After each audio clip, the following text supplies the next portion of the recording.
पुढच्या घडामोडीकडे. वानखेडे स्टेडियम मधील grand stand level 3 ला शरद पवारांचं नाव देण्यात येणार आहे. मुंबई क्रिकेट संघटनेच्या एजीएम बैठकीत हा ठराव मंजूर करण्यात आला.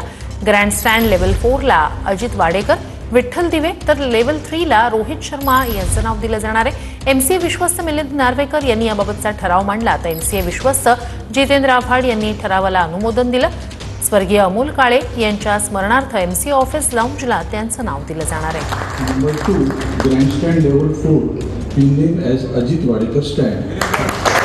अपेक्षा मीटिंगमध्ये ग्रँड स्टँडला नामकरण केलेलं आहे. शरद पवार यांचं नाव देण्यात आलेलं आहे. तुम्ही ठराव मांडलेत, काय तुमची प्रतिक्रिया आहे? काय नेमका ठराव? मी ठराव मांडलेला आहे, पण सर्वांच्या वतीने मांडलेला आहे, अपेक्षा वतीने मांडलेलं आहे. सर्व क्रिकेटर असतील त्या सगळ्यांच्या वतीने मांडलेलं आहे. त्यामुळे हे काय माझं एकटंच श्रेय नाही आहे. अध्यक्ष ते आमचे आहेतच, ज्येष्ठ जितेंद्र आव्हाड आहेत, रत्नाकर शेट्टी आहेत, असे सगळ्या लोकांनी मिळून हे सगळं केलेलं आहे. त्यामुळे माझंही एकट्याचं काही श्रेय नाही आहे.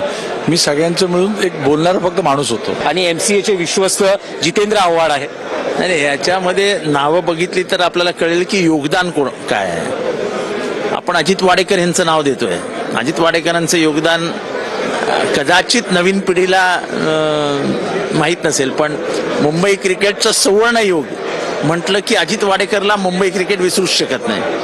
नवीन युगाचा नवीन चेहरा रोहित शर्मा, त्याचं योगदान मुंबई क्रिकेटमध्ये विसरूच शकत नाही. तिसरं शरद पवार, ज्यांनी अख्ख्या भारताच्या क्रिकेटचं इकॉनॉमिक्सच बदलून टाकलंय. म्हणजे 5 दिवसाच्या क्रिकेटमधनं आपण 20-20 वर कधी आलो.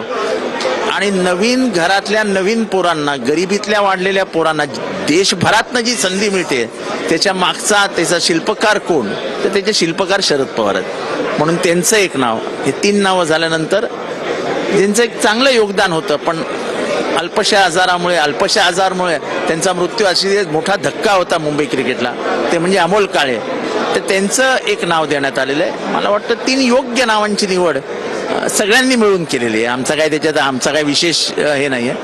अपेक्स काउन्सिल मेंबर्स जे आमचे आहेत, ह्यांचा जो काय विचार असतो, जे काय डिसिजन्स असतात, हे क्रिकेटच्या अराउंड असतात. ज्यांनी क्रिकेटसाठी, मुंबई क्रिकेटसाठी कॉन्ट्रीब्यूट केलं, आम्ही सगळ्यांनी एक मताने त्या निर्णयावर त्यांना सपोर्ट केला. Video journalist Kamlesh Dinesh Dukhande, TV9 Marathi, Mumbai.